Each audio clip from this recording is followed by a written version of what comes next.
Doshan! What's up, people's IRC and elsewhere? This is Undefeatable Twilight.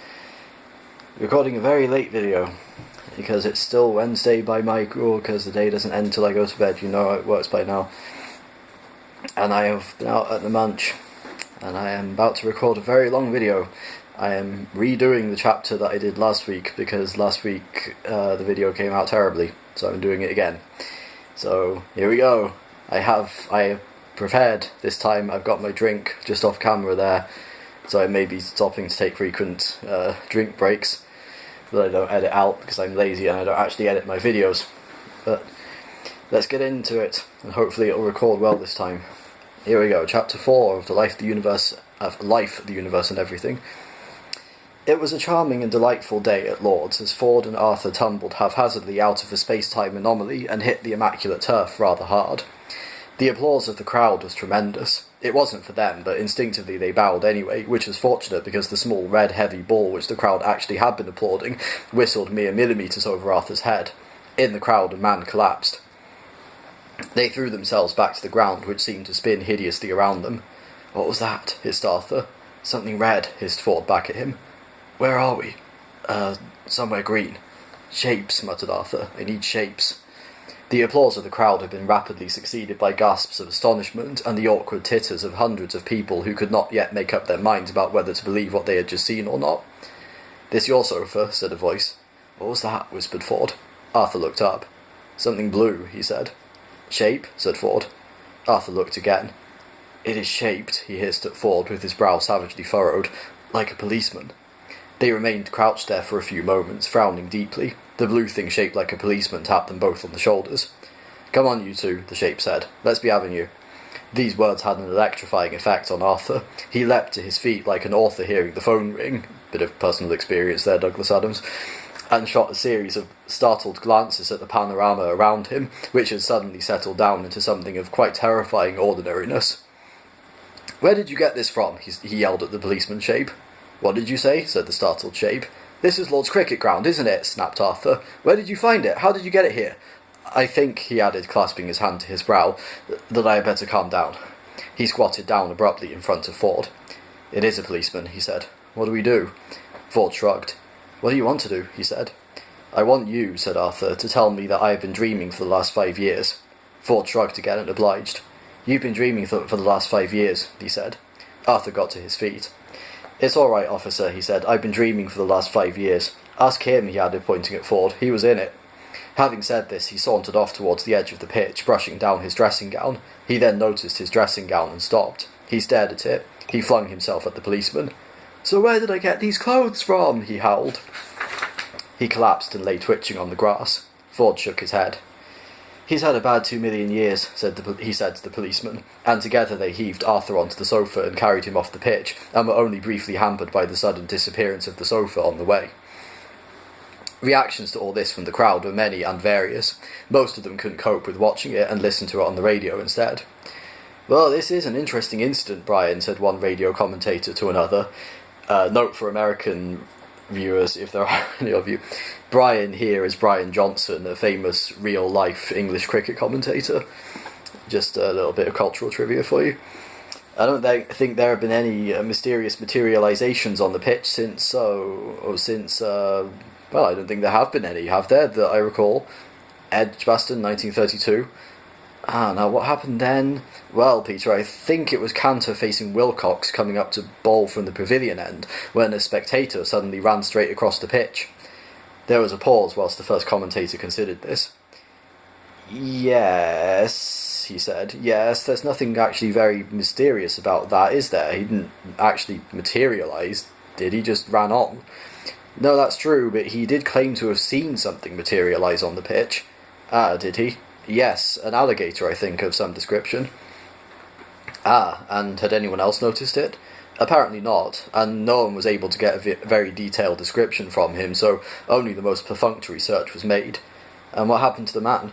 "Well, I think someone offered to take him off and give him some lunch, but he explained that he'd already had a rather good one, so the matter was dropped and Warwickshire went on to win by 3 wickets. So not very like this current instance. For those of you who just tune in, you may be interested to know that two rather scruffily attired men, and indeed a sofa, Chesterfield I think, yes, a Chesterfield, have just materialised here in the middle of Lord's cricket ground. But I don't think they meant any harm. They've been very good-natured about it. And, sorry, can I interrupt you a moment, Peter, and say that the sofa has just vanished? So it has. Well, that's one mystery less. Still, it's definitely one for the record books, I think, particularly occurring at this dramatic moment in play, England now needing only 24 runs to win the series. The men are leaving the pitch in the company of a police officer, and I think everyone's settling down now and play is about to resume. Now, sir, said the policeman after they had made a passage through the curious crowd and laid Arthur's peacefully inert body on a blanket, perhaps you'd care to tell me who you are, where you come from, and what that little scene was all about. Ford looked at the ground for a moment as if steadying himself for something. Then he straightened up and aimed a look at the policeman which hit him with the full force of every inch of the 6 light-years distance between Earth and Ford's home near Betelgeuse. "All right," said Ford very quietly. "I'll tell you." "Yes, well, that won't be necessary," said the policeman hurriedly. "Just don't let whatever it was happen again." The policeman turned around and wandered off in search of anyone who wasn't from Betelgeuse. Fortunately, the ground was full of them. Arthur's consciousness approached his body as from a great distance, and reluctantly. It had had some bad times in there. Slowly, nervously, it entered and settled down into its accustomed position. Arthur sat up. "Where am I?" he said. "Lord's cricket ground," said Ford. "Fine," said Arthur, and his consciousness stepped out again for a quick breather. His body flopped back on the grass. 10 minutes later, hunched over a cup of tea in the refreshment tent, the colour started to come back to his haggard face. "How are you feeling?" said Ford. "I'm home," said Arthur hoarsely. He closed his eyes and greedily inhaled the steam from his tea as if it was, well, as far as Arthur was concerned, as if it was tea, which it was. "I'm home," he repeated. "Home. It's England. It's today. The nightmare is over." He opened his eyes again and smiled serenely. "I'm where I belong," he said in an emotional whisper. "There are 2 things I feel I should tell you," said Ford, tossing a copy of The Guardian over the table at him. "I'm home," said Arthur. "Yes," said Ford. "One is," he said, pointing at the date at the top of the paper, "that the Earth will be demolished in 2 days' time." "I'm home," said Arthur. "Tea," he said. "Cricket," he added with pleasure. "Mown grass, wooden benches, white linen jackets, beer cans." Slowly he began to focus on the newspaper. He cocked his head on one side with a slight frown. "I've seen that one before," he said. His eyes wandered slowly up to the date, which Ford was idly tapping at. His face froze for a second or two, and then began to do that terribly slow crashing trick which Arctic ice floes do so spectacularly in the spring. "And the other thing," said Ford, "is that you appear to have a bone in your beard." He tossed back his tea. Outside the refreshment tent, the sun was shining on a happy crowd. It shone on white hats and red faces. It shone on ice lollies and melted them. It shone on the tears of small children whose ice lollies had just melted and fallen off the stick. It shone on the trees. It flashed off whirling cricket bats. It gleamed off the utterly extraordinary object which was parked behind the sight screens and which nobody appeared to have noticed.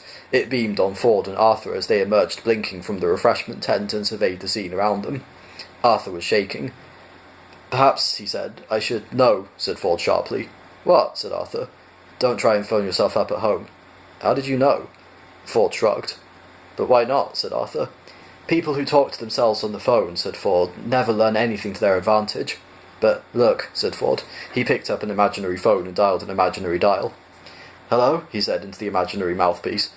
"Is that Arthur Dent?" Hello, yes, this is Arthur Dent speaking. Don't hang up." He looked at the imaginary phone in disappointment. He hung up, he said, shrugged, and put the imaginary phone neatly back on its imaginary hook. "This is not my first temporal anomaly," he added. A glummer look replaced the already glum look on Arthur Dent's face. "So we're not home and dry," he said. "We could not even be said," replied Ford, "to be home and vigorously toweling ourselves off." The game continued. The bowler approached the wicket at a lope, a trot, and then a run. He suddenly exploded in a flurry of arms and legs, out of which flew a ball. The batsman swung and thwacked it behind him over the sight screens. Ford's eyes followed the trajectory of the ball and jogged momentarily. He stiffened. He looked along the flight path of the ball again, and his eyes twitched again. "This isn't my towel," said Arthur, who was rummaging in his rabbit-skin bag. "Shh," said Ford. He screwed up his eyes up in concentration. "I had a Golga Frinch and jogging towel," continued Arthur. "It was blue with yellow stars on it. This isn't it." "Shh," said Ford again. He covered one eye and looked with the other. "This one's pink," said Arthur. "It isn't yours, is it?" "I would like you to shut up about your towel," said Ford. It isn't my towel, insisted Arthur. That is the point I'm trying to... And the time at which I would like you to shut up about it, continued Ford in a low growl, is now. All right, said Arthur, starting to stuff it back into the primitively stitched rabbit skin bag. I realise that it is probably not important in the cosmic scale of things. It's just odd, that's all. A pink towel suddenly instead of a blue one with yellow stars. Ford was beginning to behave rather strangely, or rather not actually beginning to behave strangely, but beginning to behave in a way which was strangely different from the other strange ways in which he more regularly behaved. What he was doing was this. Regardless of the bemused stares it was provoking from his fellow members of the crowd gathered round the pitch, he was waving his hands in sharp movements across his face, ducking down behind some people, leaping up behind others, then standing still and blinking a lot. After a moment or two of this, he started to stalk forward slowly and stealthily, wearing a puzzled frown of concentration, like a leopard that is not sure whether it's just seen a half-empty tin of cat food half a mile away across a hot and dusty plain.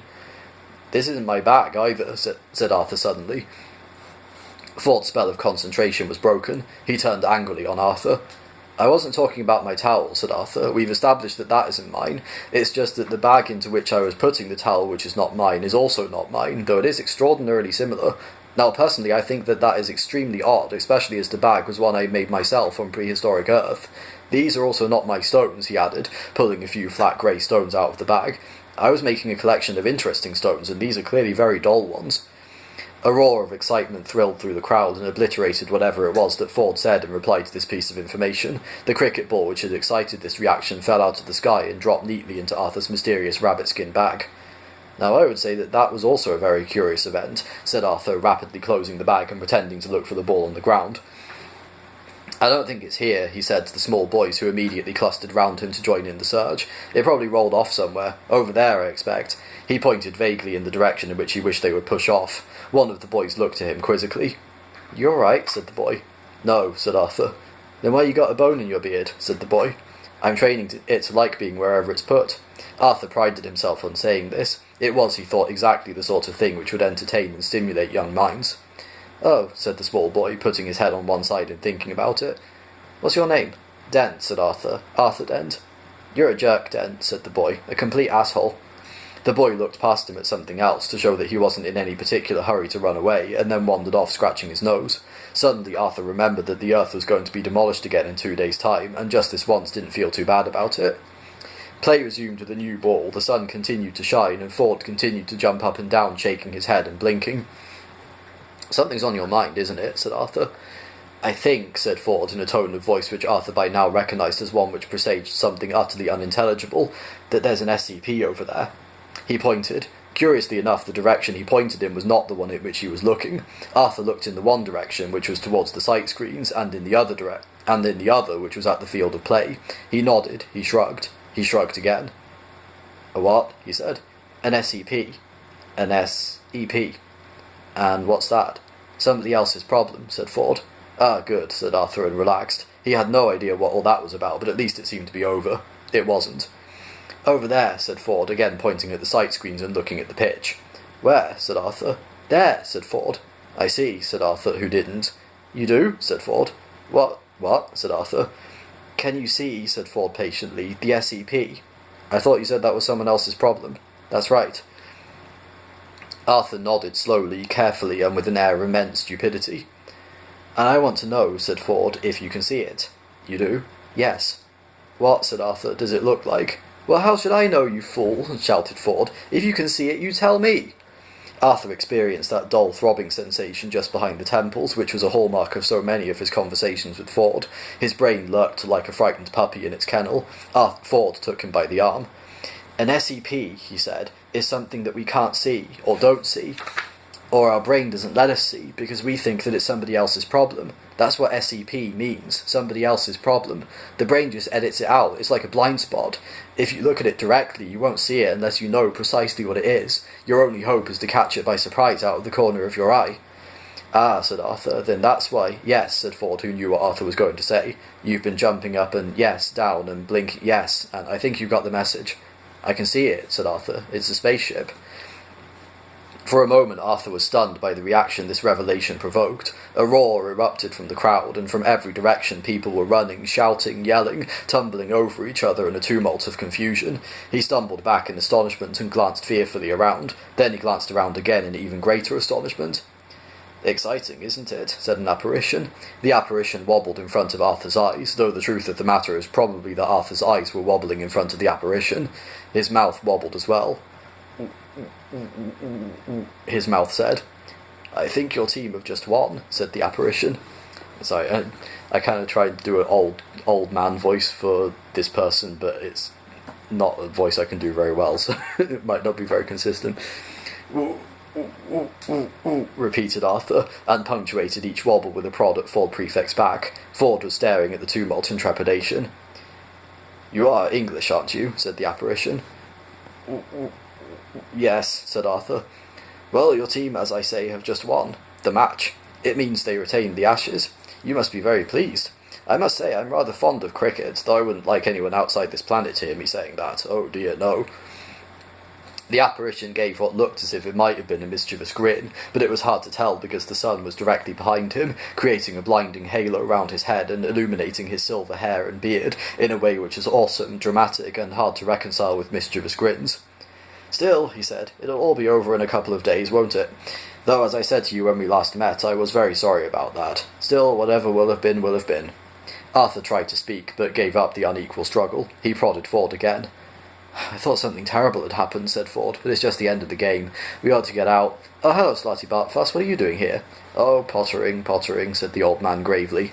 "That your ship? Can you give us a lift anywhere?" "Patience, the old man admonished.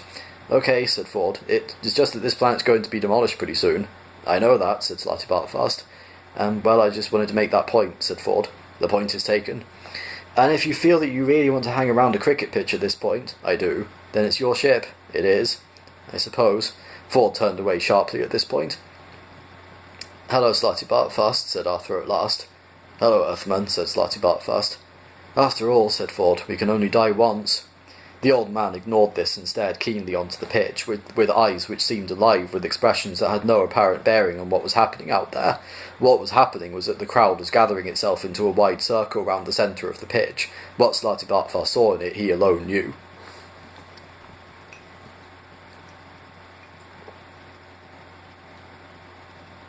I'm surprised I went that long without a drink.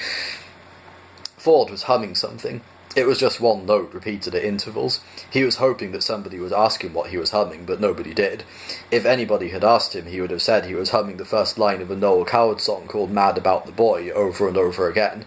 It would then have been pointed out to him that he was only singing one note, to which he would have replied that for reasons which he hoped would be apparent, he was omitting the about the boy bit. He was annoyed that nobody asked.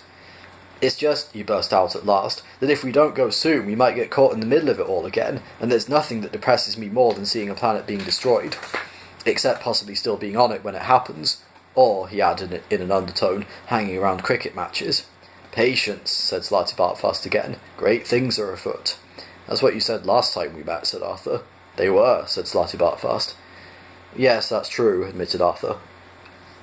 All, however, that seemed to be afoot was a ceremony of some kind. It was being specially staged for the benefit of TV rather than the spectators, and all they could gather about it from where they were standing was what they heard from a nearby radio. Ford was aggressively uninterested. He fretted as he heard it explained that the Ashes were about to be presented to the captain of the English team out there on the pitch, fumed when told that this was because they had now won them for the nth time, positively barked with annoyance at the information that the Ashes were the remains of a cricket stump, and when, further to this, he was asked to contend with the fact that the cricket stump in question had been burnt in Melbourne, Australia, in 1882 to signify the death of English cricket, he rounded on Slarty Bartfast, took a deep breath, but didn't have a chance to say anything because the old man wasn't there. He was marching out onto the pitch with terrible purpose in his gait, his hair, beard, and robe swept behind him, looking very much as Moses would have looked if Sinai had been a well-cut lawn instead of, as it is more usually represented, a fiery smoking mountain. "He said to meet him at his ship," said Arthur. "What in the name of Zarking Fardwax is the old fool doing?" exploded Ford. "Meeting us at his ship in 2 minutes," said Arthur with a shrug which indicated total abdication of thought. They started off towards it. Strange sounds reached their ears. They tried not to listen, but could not help noticing that Slarty Bartfast was querulously demanding that he be given the silver urn containing the ashes, as they were, he said, vitally important for the past, present, and future safety of the galaxy, and that this was causing wild hilarity. They resolved to ignore it. What happened next they could not ignore. With a noise like 100,000 people saying "wop," a steely white spaceship suddenly seemed to create itself out of nothing in the air directly above the cricket pitch, and hung there with infinite menace and a slight hum.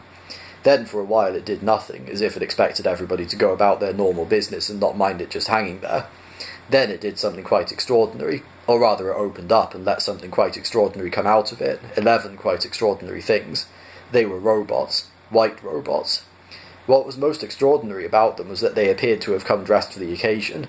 Not only were they white, but they carried what appeared to be cricket bats, and not only that, but they also carried what appeared to be cricket balls, and not only that, but they wore white ribbing pads round the lower parts of their legs.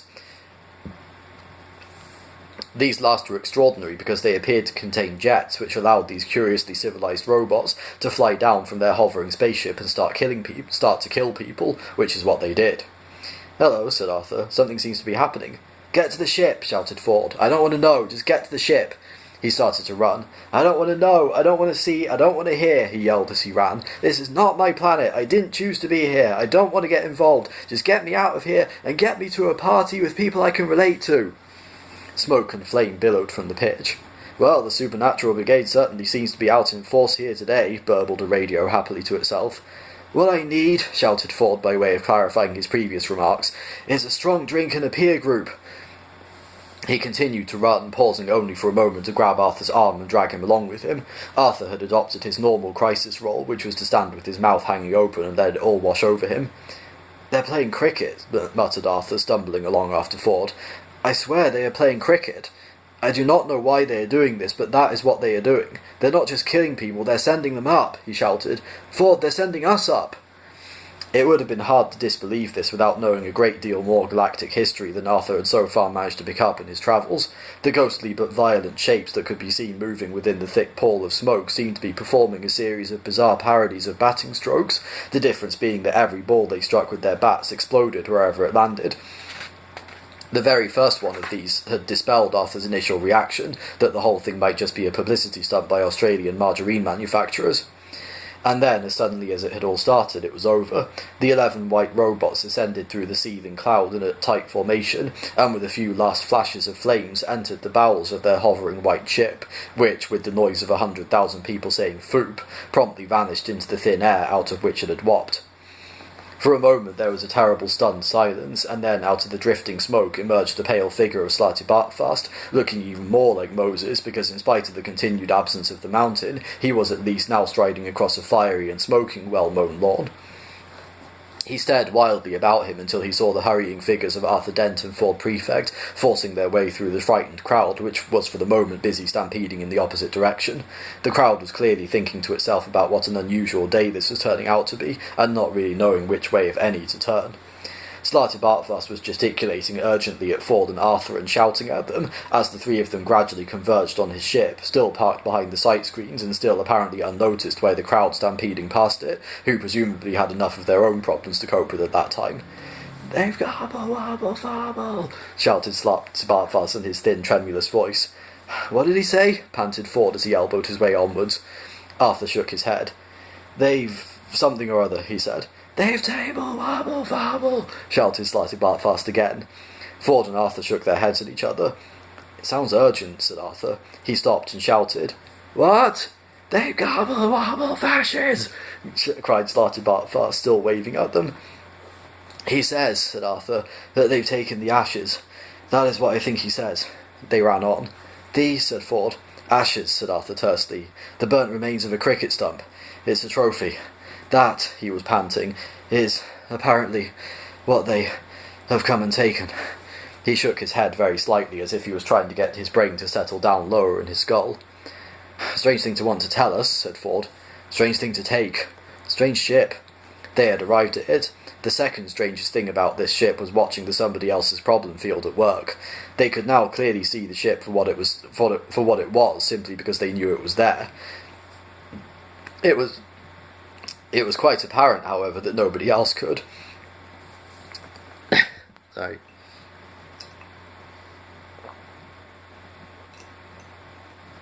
Yeah. This wasn't because it was actually invisible or anything hyper impossible like that. The technology involved in making anything invisible is so infinitely complex that 999,999,999,999 times out of a billion, it is much simpler and more effective just to take the thing away and do without it. The ultra-famous sciento-magician Ephrafax of Work once bet his life that given a year, he could render the great mega-mountain Magramal entirely invisible. Having spent most of the year jiggling around with immense Luxovals and refracto-nullifiers and spectrum bypass-o-matics, he realised with 9 hours to go that he wasn't going to make it. So he and his friends, and his friends' friends, and his friends' friends' friends, and his friends' friends' friends' friends, and some rather less good friends of theirs who happened to own a major stellar trucking company, put in what is now widely recognised as being the hardest night's work in history, and sure enough, on the following day, Magramal was no longer visible. Ephrafax lost his bet, and therefore his life, simply because some pedantic adjudicating official noticed that that when walking around the area where Magramal ought to be, he didn't trip over or break his nose on anything, and B, a suspicious-looking extra moon. The somebody else's problem field is much simpler and more effective. Jeez, I'm losing my voice here. And what is more, can be run for over 100 years on a single torch battery. That's a flashlight for you Americans. This is because it relies on people's natural predisposition not to see anything they don't want to, weren't expecting, or can't explain. If Ephrafax had painted the mountain pink and erected a cheap and simple somebody else's problem field on it, then people would have walked past the mountain, round it, even over it, and simply never have noticed that the thing was there. And this is precisely what was happening with Slartibartfast's ship. It wasn't pink, but if it had been, that would have been the least of its visual problems, and people were simply ignoring it like anything. The most extraordinary thing about it was that it looked only partly like a spaceship with guidance fins, rocket engines and escape hatches and so on, and a great deal like a small up-ended Italian bistro. Ford and Arthur gazed up at it with wonderment and deeply offended sensibilities. "Yes, I know," said Slartibartfast, hurrying up to them at that point, breathless and agitated, "but there is a reason. Come, we must go. The ancient nightmare has come again. Doom confronts us all. We must leave at once." "I fancy somewhere sunny," said Ford. Ford and Arthur followed Slartibartfast into the ship, and were so perplexed by what they saw inside it that they were totally unaware of what happened next outside. A spaceship, yet another one, but this one sleek and silver, descended from the sky onto the pitch, quietly, without fuss, its long legs unlocking in a smooth ballet of technology. It landed gently. It extended a short ramp. A tall grey-green figure marched briskly out and approached the small knot of people who were gathered in the centre of the pitch, tending to the casualties of the recent bizarre massacre. It moved people aside with quiet, understated authority, and came at last to a man lying in a desperate pool of blood, clearly now beyond the reach of any earthly medicine, breathing, coughing his last. The figure knelt down quietly beside him. "Arthur Philip Deodat?" asked the figure. The man, with horrified confusion in his eyes, nodded feebly. "You're no good, Dumbo Nothing," whispered the creature. "I thought you should know that before you went." And that is it. Hopefully I won't have to do that again, because my god, that chapter is long. But, thank you for watching. Hopefully it came out alright this time. Remember to like, comment, share, and subscribe as always. Be sure to ding that notification bell so you don't miss a new video, because I can make them any time for any reason. But I'll see you again next time. Take care of yourselves and each other. Love and peace.